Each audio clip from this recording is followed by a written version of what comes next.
Hello, everyone. A quick announcement before we get into lecture. I have decided to postpone the due date for homework number 4 by 2 days. So it'll be due on Friday at 2 instead of today at 2. I hope that's okay with everyone. Okay, and so let's go back to PowerPoint. Okay, so we have just wrapped up the basics of frequency hopping spread spectrum and direct sequence spread spectrum. The biggest difference between the two are that DSSS can be used in conjunction with any baseband modulation scheme you like, whereas FHSS requires the use of FSK modulation. So getting your bits onto shifted frequency carriers rather than shifted phase or shifted amplitude baseband waveforms. And what we're going to talk about today is the ability that spreading your signal out in the frequency domain allows us to do in terms of letting multiple people, multiple users, transmit over the same time and frequency bands simultaneously. And so this phenomenon of everyone using the same space in terms of physical space, in terms of duration of time, and in terms of spectral space, the only thing left to differentiate between signals is the chipping codes that are used. And so this gives rise to the name Code Division Multiple Access, or CDMA. This is the idea that multiple users can transmit at the same time over the same band if they use different codes or chipping codes. Okay, so for our analysis, we're going to make a litany of assumptions, otherwise it gets even messier. Let's say that we have M users, and all of them are synchronized so that their symbol periods start at the same time and end at the same time. These might seem unreasonable until you think about, well, if we're talking about mobile phones, then everyone's talking to the same base station, and perhaps the base station can coordinate some kind of timing here. And we'll use the notation that the ith user is going to transmit symbol S sub k sup I in the kth symbol period. Okay, so this is, the subscript is the symbol period, and the superscript is the user ID. Okay. So, I mean, for example, in symbol period 0, we're going to have S1, 0, S2, 0, all the way to SM, 0. And then the crank will turn, and we'll get the next symbol period, and we get S11, S12, all the way to S1M. And the parentheses are just there to clarify we're not raising anything to a power. We're just using the superscript to denote the user ID. We're also going to simplify things by saying all the symbols that everyone is using have the same energy, have the same power. So we're not doing anything like 4 PAM or 64 QAM. We're just going to keep things simple and say everyone uses the same energy at every symbol period. We are going to spice things up a little bit. We're going to say that each user has a gain on the transmit antenna. So this is probably going to be fractional if you're talking about the losses associated with your particular antenna choice. But for starters, let's just call it the power of user I's transmitter. And then we're going to allow different users in this physical space to have different potential paths between their transmit and their receive. and the gain or loss or attenuation in that path we'll say is G sub I, so the gain of the channel for user I. Is PI the transmit power or just the gain of the user? So everyone's going to start with unit power, and then the way that they transmit that will then be amplified by PI. Okay. So yeah, I guess, I mean, it depends on where you draw the line, but let's say that between the baseband modulation giving all the symbols unit power, and by the time the signal leaves the antenna, that there is a change, a multiplication by PI. Yeah, so it would be essentially the transmit power of the user. In units of symbol power, but yeah. Okay. Yeah. Okay, and then everyone is going to see the same channel noise because everyone is using the same physical channel. So this is common to all. Okay. So pictorially, we get what we have on the next slide, and it would have been nice to have this information on the next slide, but as you can see, the next slide is already kind of full. So let's identify everything that we just talked about and find its place here. Okay, so you can think of this as being user 1, and then this is user 2, and then this is user M. Each of the users have their own chipping code, so call that C sub I. And this picture is a snapshot at time k times ts, right? So then once you incremented k, then you would get all new symbols coming through here. And so then the gain that each user, the signal gain that each user experiences between transmit and receive, you can model as a multiplicative factor. So this is a multiply by. That could easily be confused by a plus. So let's have this be multiply. Each of them get multiplied by the channel gain and their transmit power. We're going to add in the noise N of t. And what's important to see here is that Y of t is common to all of the receivers. So these are all common or same. Okay. So it looks like multi-input, multi-output, but all of the outputs are the same.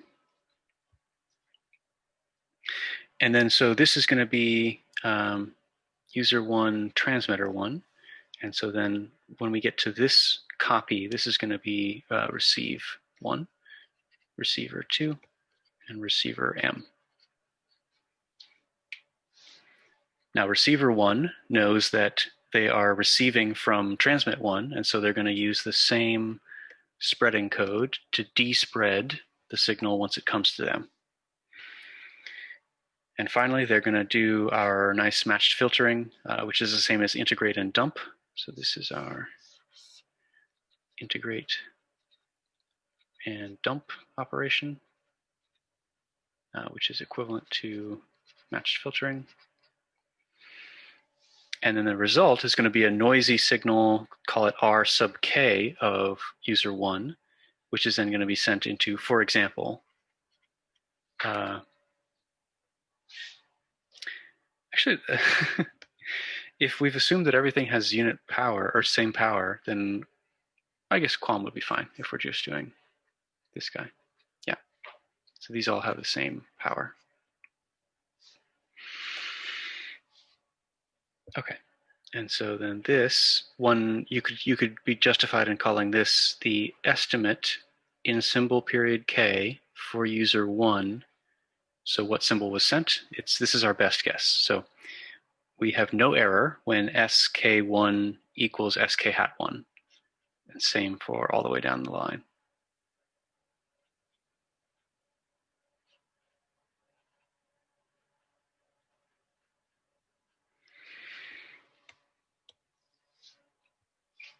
Okay, so things that we usually don't have control over. Certainly the channel gains. So the Gs are kind of exogenous to us. Occasionally we'll have ability to modulate or moderate the power. That is, if there's some kind of coordinator going on, we can say, hey, user 1, tone it down. I'm having trouble hearing user 2. That's called the power control solution to this problem. But the other thing that we need to, like our design considerations, are these spreading codes. So we've talked about what makes a good spreading code. That is, it should be generated from pseudo noise. It should have a long period, and it should be chosen such that it is orthogonal to the other spreading codes. So questions on the setup here?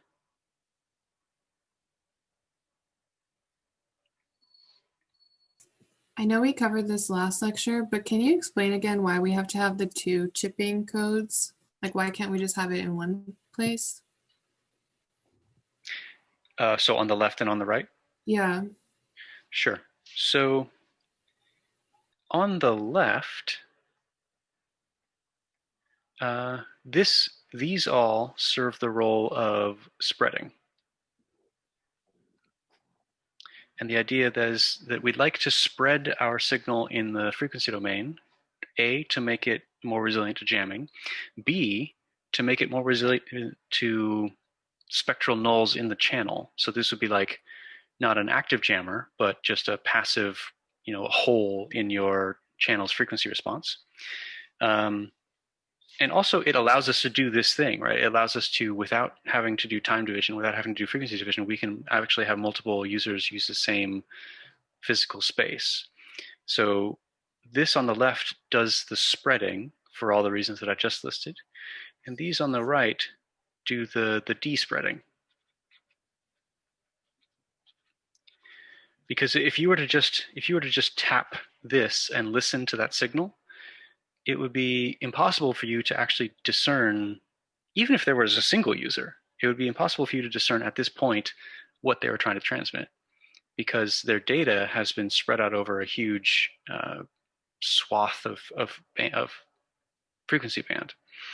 And so what the de-spreading multiplication does is it takes that, so from last time, if you have a signal that you then spread, and then you add that to noise, and then you de-spread with, the same, it's literally the only mistake I could have made here, and you de-spread with the same sequence C1, then what you get is C1 squared plus a spread out version of the noise. C1 squared goes to 1. And this is where it's important that these shipping codes aren't zeros and ones, but they're ones and minus ones. Because if I square that, I get 1.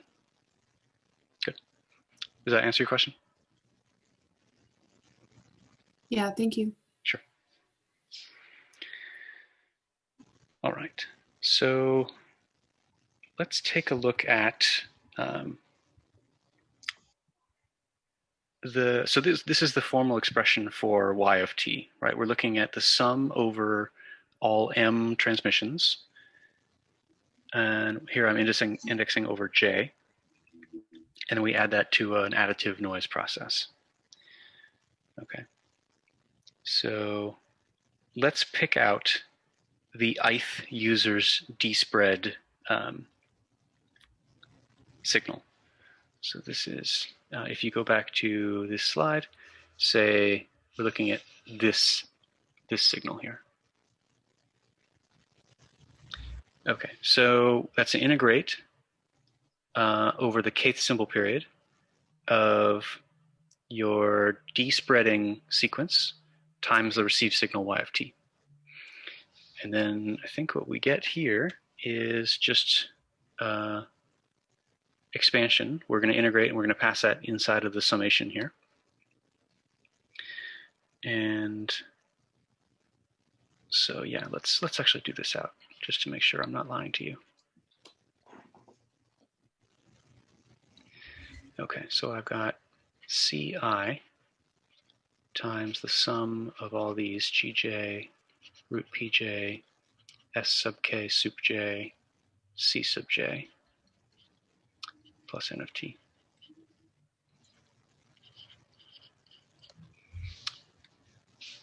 Okay, and then the channel gain is a constant, so it can pop out of the integral. The transmit power is a constant, so it can pop out of the integral. And actually, for any given symbol period, the symbol is a constant, so it can pop out of the integral. And so that's why we end up with these guys hanging out here. And what we're left with is user i's spreading code multiplied by user j's spreading code for all the other users j, plus a kind of spread noise signal out here. Okay, so let's give ourselves some shorthand notation here. I want to call this R sub ij for symbol period k.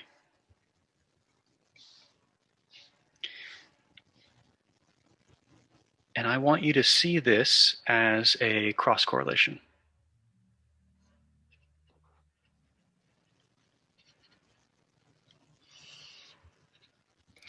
Right, I'm looking at how similar is Cj to Ci. So let's multiply them and then integrate. That's the intuition there. And what else? Let's call this. Well, if you integrate over time, this is not a function of time anymore. So this is, let's call this the noise process, the d-spread noise process for user I in symbol period k.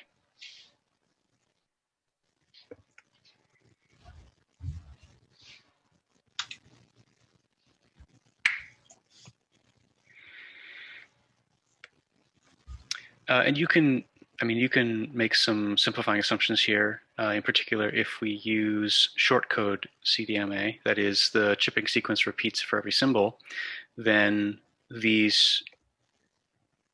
autocorrelation we get is no longer a function of the symbol period because it's the same every symbol period. So if you repeat for every symbol period, then you actually don't need the dependence on what symbol period we're in. Which actually means that you could just kind of have a table of these RIJs stored, and then you wouldn't have to update them. Okay, so what can we say now? We have, this is user I kind of desired data.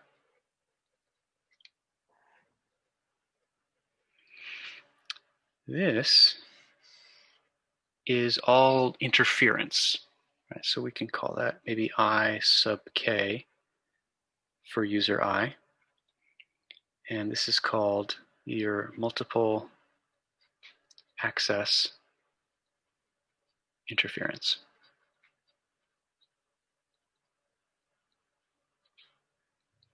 This is the price you pay for using the same channel as all your other users. Okay. And I hope you can see that if Ci and Cj have little in common, if their cross correlation is small, that means that this becomes small, which means that your multiple access interference becomes small. So this is the mathematical motivation for picking orthogonal spreading codes, is because if those signals were truly orthogonal, then your Rij would be 0 if I was different than j. Okay. So we would like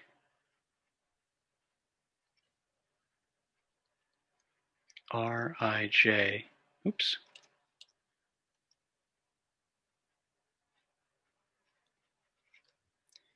for all k, for all j not equal to I. Right, in a perfect world, I could totally get rid of all the other multiple access interference that I see on my receiver.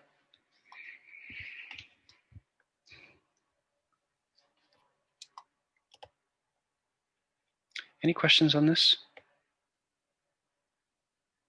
it's a lot of math behind. I hope what your intuition was already telling you is that, and this is.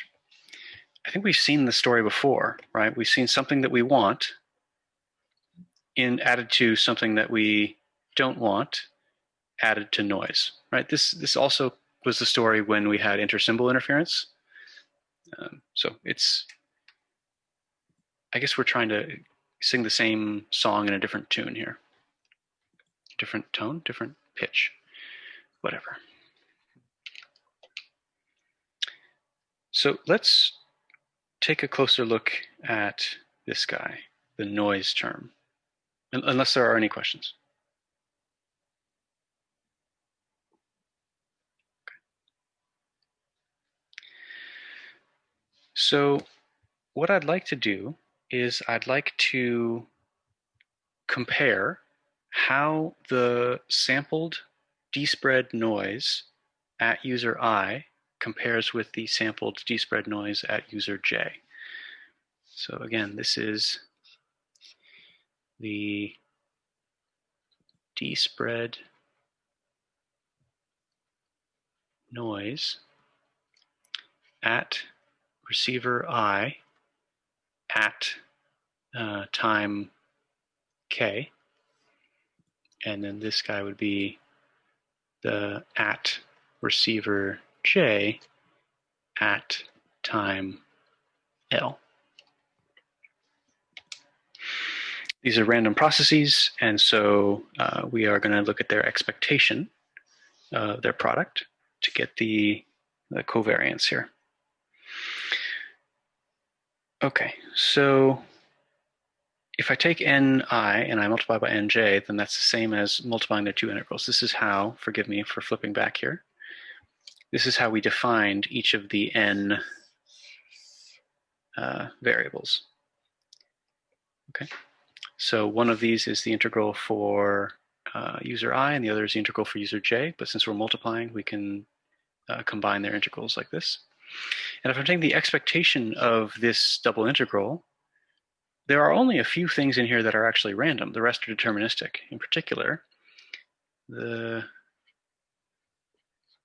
spreading codes are deterministic, so their expectation, we don't have to consider them in the expectation.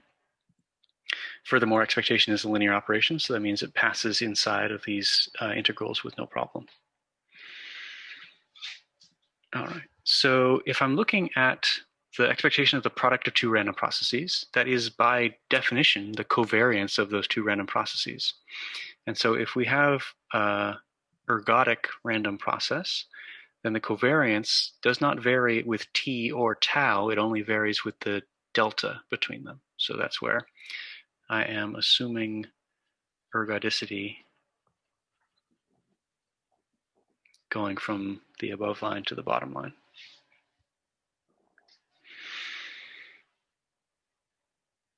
And I guess also technically stationarity.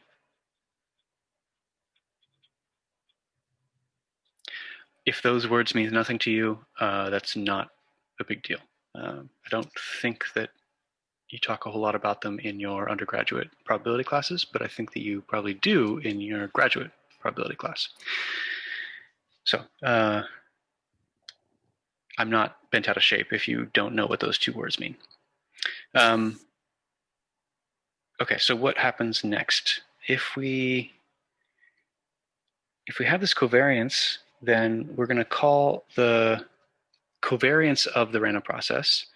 That is the same as the power in the spectral density. So that was the idea that things that have large covariances have high probabilities of being away from the mean, which means that they are going to have large overall average values, which means that their power is going to scale up. So this was the connection between white noise processes in statistics and in their spectrum. Okay. So this is, well, I mean, if you have a white noise process,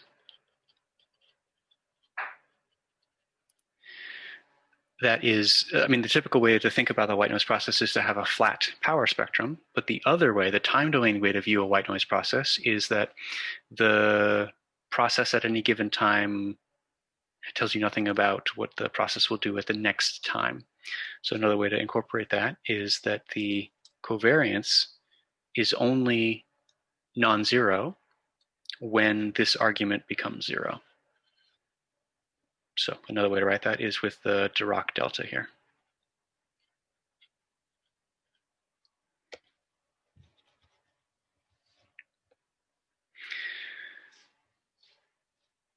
All right. So if I have a Dirac delta inside of this integral, that means I can actually use my sieving property. So I'm going to use sieving to say that C sub j of tau times delta of tau minus t integrated over tau is going to give me, well, C sub j of t.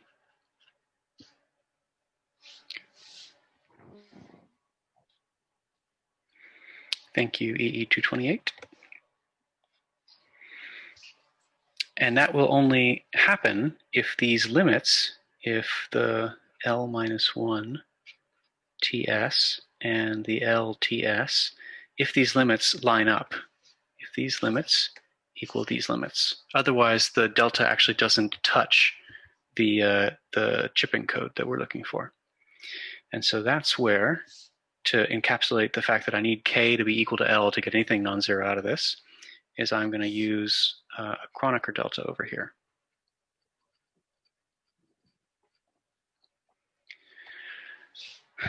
Where the Kronecker delta is the fancy name for the delta that you learned in 328. That is, it is 1 when its argument is 0, and it is 0 elsewise. But because I had two deltas on the same page, I felt it important to tell you that the Dirac is the continuous time delta and the Kronecker is the discrete time delta. Okay, the n over 2 is a constant, so it passes out of the integral. And then I think we're just left with, yeah, this is how we defined Rij in the previous slide. So what can we conclude from this? It basically is the noise samples, or the noise processes, are white both in spectrum, but also technically white in time. So we call that temporally white.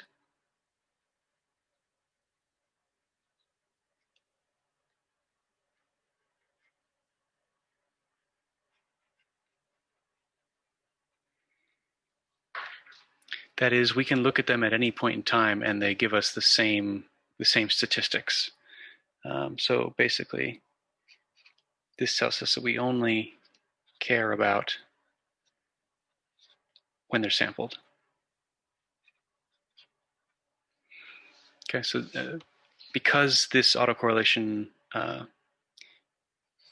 only cares about the difference in the samples, then I don't need to consider the noise, say, from 2 symbols ago and how it will affect my decoding at today's symbol period, basically. So no quote unquote old noise carries over.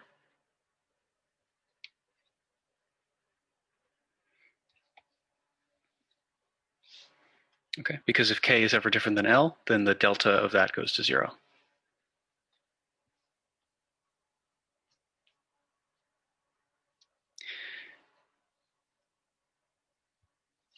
So this is, I mean, we did it for an arbitrary I and an arbitrary J, but it's also important to note that we never assumed that I was different than J. So this includes the possibility, that I equals J, which is really the one that we're kind of after, because it means for receiver I, do I have to worry about my old noise or noise carrying over or future noise, heaven forbid? And the answer is no. So all you're going to get is if I equals j, then a double I here. And then you still don't care about past or future noise. All right.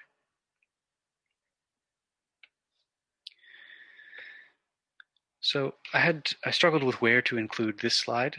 It's important, but it doesn't really fit with the flow. So I apologize if it kind of seems out of place. But we have talked about this multiple access interference. It is the interference that you experience from other users using your same physical channel. And the issue is if you're sitting out here and you're several kilometers away from the base station and someone else is sitting half a kilometer from the base station, then your G, or your channel gain, is going to be it's going to be a lot less. Your attenuation is going to be a lot more. And so if your codes are not perfectly orthogonal, so if your I sub k, what do we call it? Yeah, which is, right, it's a sum of j's that are not equal to I of the jth user's channel gain times the jth user's power transmission times the autocorrelation between your spreading code and their spreading code times their symbol. So measure that versus your desired G sub I root P sub I SKI and your autocorrelation of your code.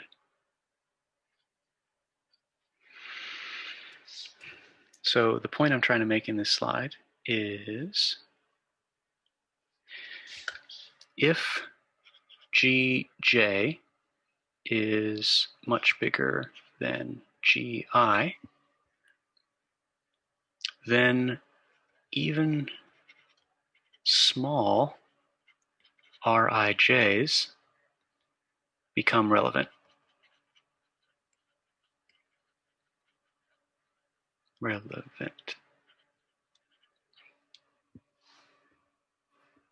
so we said how we really like to have Rij equal to 0 if there is any slip up. And I guess you're wondering, how could there be any slip up if we've picked these codes to be orthogonal? Well, remember that assumption that we had about everything being perfectly synchronized? Turns out if you lose perfect synchronization, then Rij can kind of creep up as synchronization is lost. Okay, so the idea is that you're always fighting this battle between to try to keep everyone synchronized in the same CDMA system. If you start losing that battle, then the cross correlations that everyone sees at their receiver start to edge up from 0. And normally that's not a huge problem if all the G's and the P's are comparable. But if you're on the far fringes of the cell, then your G, my Gi, is very small, and say this interfering user has a G who's not that small, then it can be an untenable or an unrecoverable situation. Then you get large multiple access interference. And so one solution to this, so this is unoriginally called the near-far problem. People who are near have less path loss than people who are far. And one of the solutions, one of the workarounds for this is to have the P's be controllable. Okay, this is what I mentioned before, is if the base station, and this is important because this is like a single coordinated, this is a coordinated solution. Right, this is not possible if everyone is talking to an independent pair.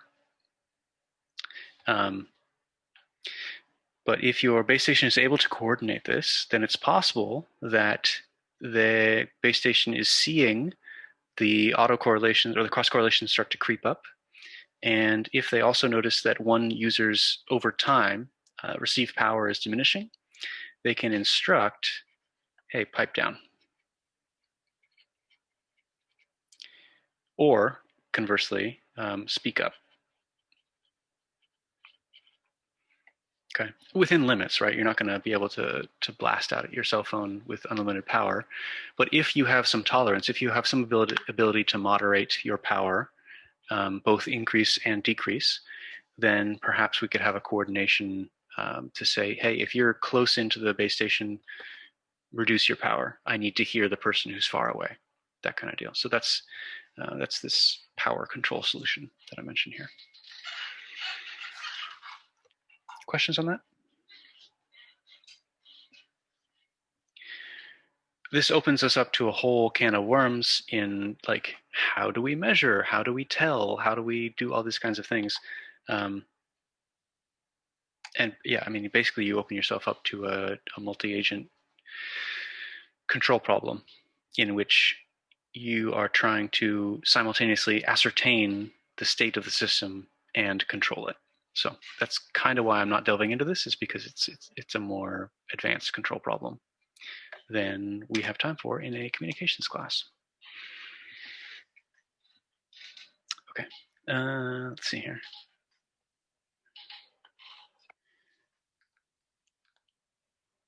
So if you are unable to do power control to try and tease out who's talking from what distance, then you get into the realm of what's called multi-user detection. And so I don't actually think I defined this anywhere, but multi-user detection in the future slides is going to be called MUD.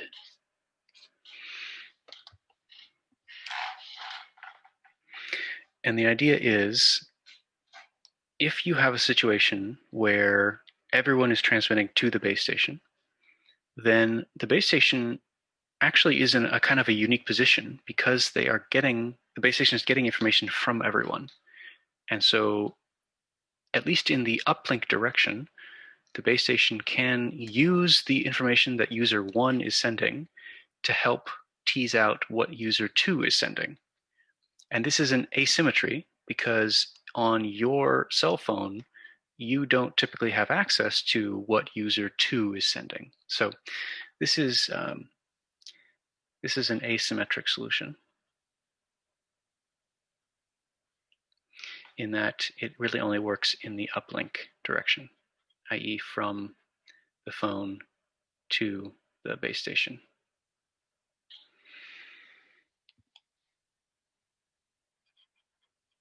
And it's precisely because of the purpose of the base station as an aggregator and then to send the data off on the backbone that this is plausible. Okay, so we are going to make some more assumptions. We're going to assume that the base station knows all of these products. We're going to assume that the base station is privy to all the spreading code correlations. And, you know, just for fun, we're going to assume that the base station knows all the statistics about the noise samples.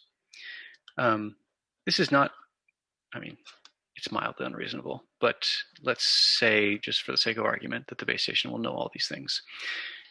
I mean, the noise statistics, that's fine. You're gonna have these samples of noise at your base station anyway. I think probably the least likely assumption is this one, but let's just go with it. So if I'm sitting at the base station, let me remind you with this beautiful slide. Really, I'm saying, you know what? Let's have one person, one entity, just look at all this data and then try to tease out what's going on in all of these branches. Okay, so what I'm saying is all of this is going to be done at the base station.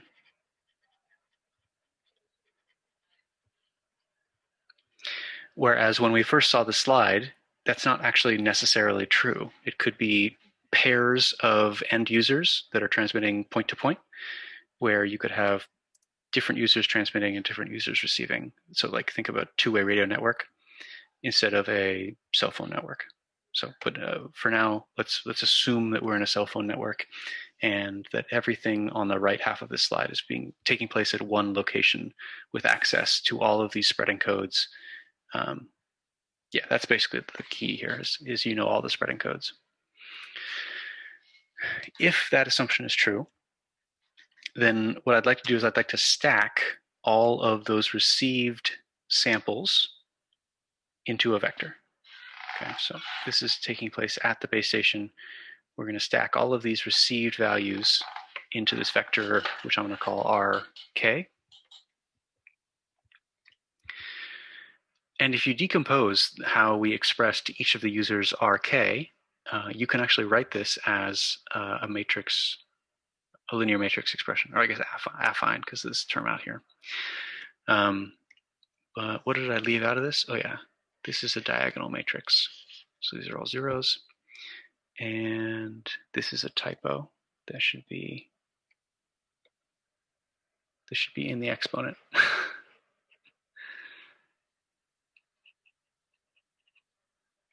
It's amazing how quickly I can pick the typos out when I'm presenting, and yet I can't do it when I'm actually writing the slide.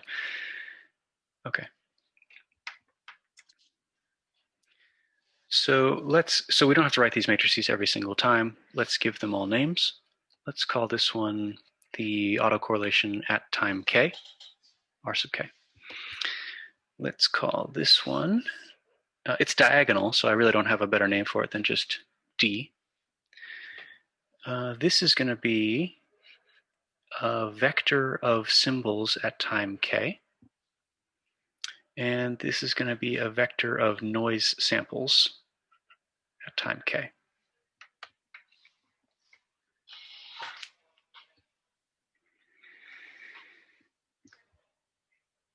Okay, so I think we now are going to venture back into the realm of decoding and minimum error decoding. So we're going to start using these dirty words like maximum a posteriori and maximum likelihood.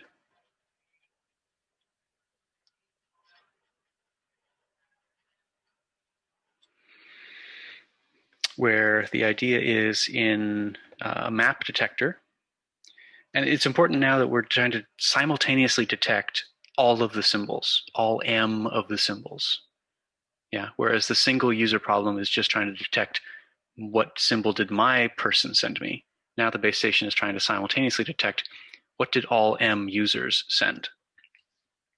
That sounds like a hard problem. I mean, it is, but at least you have access to everyone's information, and you can try and use joint information to try and tease out what was sent.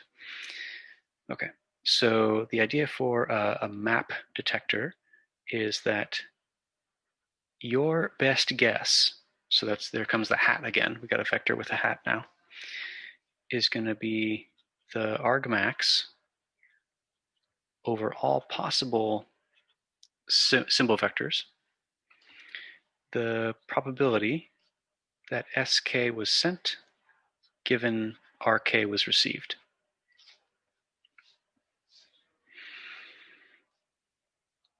Okay, so one more time. At the base station, all of the channel stuff happens, and we receive these M numbers. I'm going to stack them in a vector and call them R vector.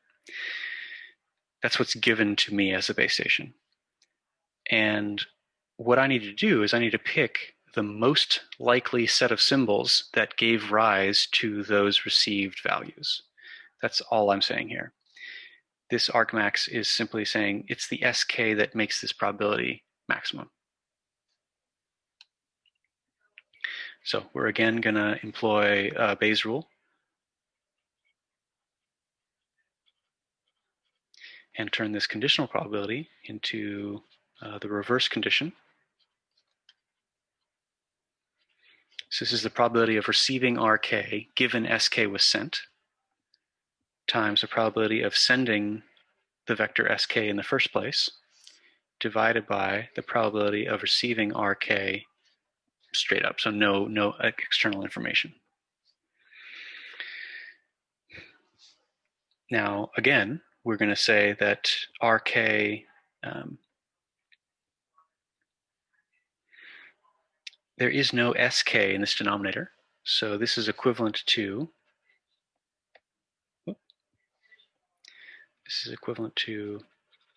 just maximizing over the numerator.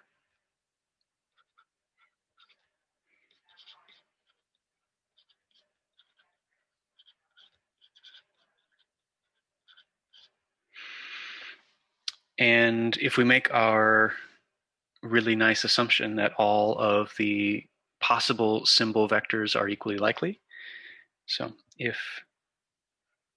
all possible SKs are equally likely,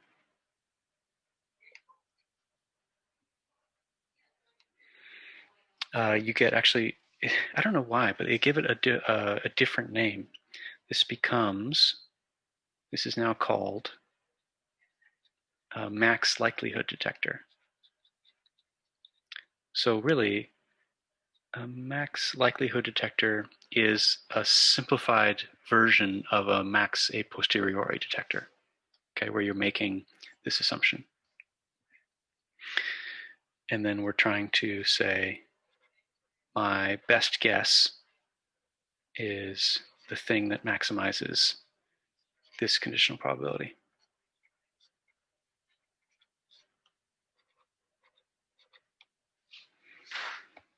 Okay, because again, by assuming all of your possible symbol vectors are equally likely, then that would mean that this is constant over SKs,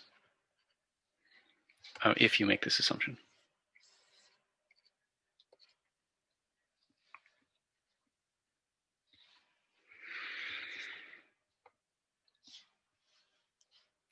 Okay, so one last thing is that we have an expression for RK in terms of these matrices. So this thing equals the probability that matrix RK times matrix D times vector SK plus noise process NK given SK. Okay, so this is one of the reasons why we covered the detection regions earlier in the course, is because this is now the second time you've seen this kind of deal, is that once we condition on vector SK, the only random thing in this expression is the n. Right? The capital R is deterministic, the capital D is deterministic, and once I condition this expression on SK, all of a sudden I fixed SK, which means it's no longer random. Okay, so I'm going to need another slide here. I'm going to inject a page here. Ooh, I'm almost out of time. Here we go. So we're looking at the probability that RK times D times SK plus NK given SK. We're trying to pick the SK that maximizes that. This is a random vector because it is an offset onto a random vector. And if n's were Gaussian, then the random vector here is going to be jointly Gaussian.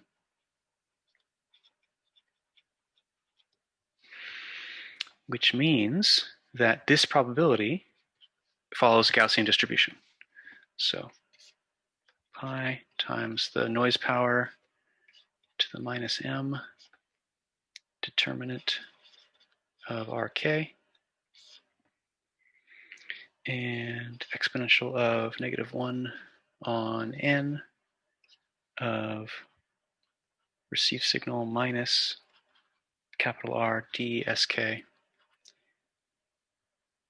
conjugate transpose times the covariance matrix inverse times RK minus R. Oh, no.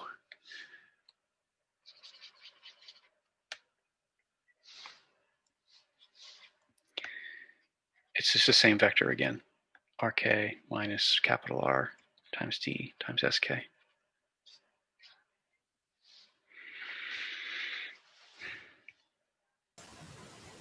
Okay. What's written in that denominator? Determinant.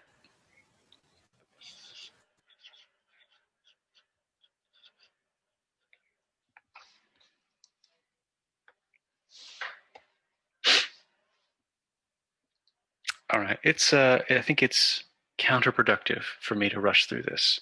So let's pick up here, and that means that on Friday we will have a cornucopia of multi-user detection techniques. All right, I'll stick around here if you have any questions, especially if you are having trouble reading my chicken scratch. But other than that, I will see you Friday when homework 4 is now due. Thank you.